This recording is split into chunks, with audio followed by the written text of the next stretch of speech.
Remember when TMZ was putting out those stories claiming that Chris Brown was not going to end up, performing in Australia on tour? And basically what Chris Brown was saying was, that's not true. He will be there. Look out for me, Australia, or whatever, and whatnot. They were kind of going back and forth. TMZ was saying one thing, Chris was saying another. And I made some videos about it. Well, in hindsight, now I'm thinking that TMZ may have something to do with this. I'm not accusing TMZ of anything. The only thing I'm saying is this. In my personal opinion, they seem to not want to see Chris win. And I think that's wrong. But I'm going to read to you what smh.com.au, and that's for Australia, had to write about it. A lady named Ebony Bowden. And the article is titled, Chris Brown cancels Australian and New Zealand tour after visa denied. Interesting, right? So his visa was denied, so he canceled the tour. Or his people, whatever. But anyways, and for the record, listen to the opening line. Just, this is freaking crazy. I mean, these media people, apparently the media in Australia isn't shit either. I'm going to read you what this European Australian had the nerve to say. She said, and I quote, now remember, this is the opening line. Controversial rapper Chris Brown has canceled his Australian tour after being denied a visa based on his history of domestic violence. Ticketek Australia released a statement on Wednesday morning confirming Brown's Australian and New Zealand tour schedule for December has been scrapped. And then they showed a picture of Chris Brown when he was in court. Before I even read the rest of the story, let me read to you the description of the photo. First, let me describe the photo. If you want to see it for yourself, click the link below, visit my blog. The link to the news story that I'm reading to you right now will take you to their website so you can see what I'm talking about. Basically, it's Chris Brown, basically with his bottom lip in his mouth. You know how people, when they're nervous or whatever, he's awaiting the decision in court. So he was like holding on to his bottom lip. And the photo was courtesy of Getty. And basically, they wrote this underneath the photo. Convicted.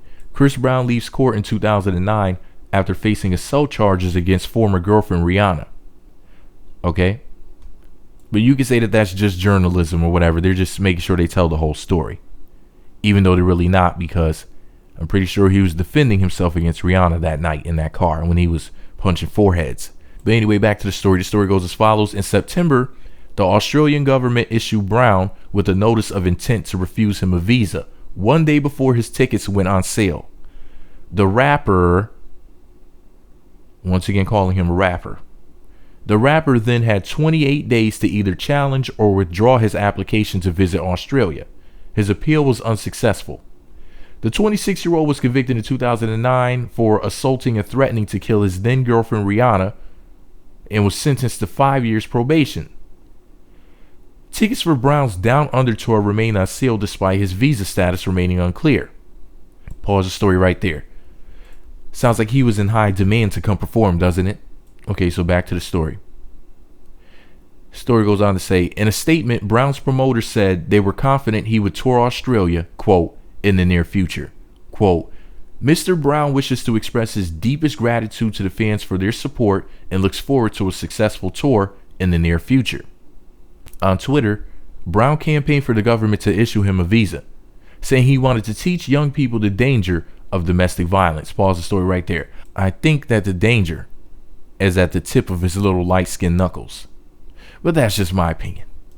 Back to the story. Quote, I would be more than grateful to come to Australia and raise awareness about domestic violence. I'm not the pink elephant in the room anymore, he said. Fans have expressed their devastation at the tour cancellation, claiming it was unjustifiable to deny the rapper a visa. Quote, at Chris Brown, I am really sorry about the Australian government. It's not fair. I hope to see you in the future, one person wrote.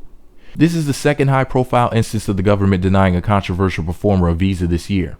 In August, American rapper Tyler, the Creator, canceled his Australian tour after announcing he had been banned from entering the country. Feminist group Collective Shout organized a public campaign to have the rapper denied a visa due to the violent and misogynistic nature of his lyrics, which spoke about the rape, kidnapping, and murder of women. Pause the story right there. In other words, you can say whatever the fuck you want about hurting men, men getting raped in jail, all of that good stuff. That's all fun and games, but you can never say anything bad about a woman. Isn't that amazing? Talk about double standards. Talk about... Anyways, I'll save that for another video. So I'm going to read to you the last part of this article. Basically, it's two different quotes from things people said on Twitter. The first one reads as follows. Chris, we are devastated. Why aren't you coming to Australia? I have been counting down for months. This is written by Armani Barakat. And and this other one really pissed me off. This person named Luke Gergis said, today is a day of celebration. Chris Brown's Australian tour has been canceled. Well done, collective national common sense. End quote. In other words, Luke Gergis, you're a freaking hater. You're a hater to your heart. I also saw him call Chris Brown a thug on Twitter. So I'm pretty sure that this guy, Luke Gergis, has some skeletons in his closet. I'm willing to bet good money he does. But yeah, you know, the whole bashing Chris Brown thing, in my opinion, is so 2009, so 2010. It's about to be 2016. And white folks still want to see Chris Brown lose money. They still want to ruin his life. You know, I just really wish that you so-called blacks would get your shit together and start returning the favor. Because, I mean, don't get me wrong. I don't like what Chris Brown did. You know, I think that he's very talented and whatnot. But he's done a lot of stuff and said a lot of stuff that's pissed me off. But I'm not trying to take any food out of him and his daughter's mouths either. What you guys have to understand, though, is that white folks have absolutely no problem with bashing quote-unquote black celebrities. And you guys sit back and you let them carry on these attacks. But what you're supposed to be doing is when a Caucasian celebrity commits a crime, does something like the whole Charlie Sheen thing with him with HIV and sleeping with all these women, you quote-unquote black people were supposed to like repost these stories and talk about it and throw him under the bus. But you don't understand the art of war. I mean, they're using the media against us. Hell, they even call Chris Brown a rapper. He's an R&B singer. That's his genre of music, R&B. The reason why they call him a rapper because they used the media for so many years to say so many negative things and paint rap music in such a negative light that's just, you know, another attack on rap. So they're not just attacking Chris Brown, they're attacking rap at the same time. But you guys, I don't understand how some people just don't see what's going on here. But I have to talk about it in detail another time when I have more time. I talked enough in this video. It's almost 8 minutes. It's about to be over 8 minutes when I do this. Let me know what you think about it all below. Be sure to subscribe to the Meat Magazine YouTube channels. Visit meatmagazine.blogspot.com for more. Shout out to Chris Light Brown. Keep your head up. You're light skinned. It's going to be all right. Meat Magazine.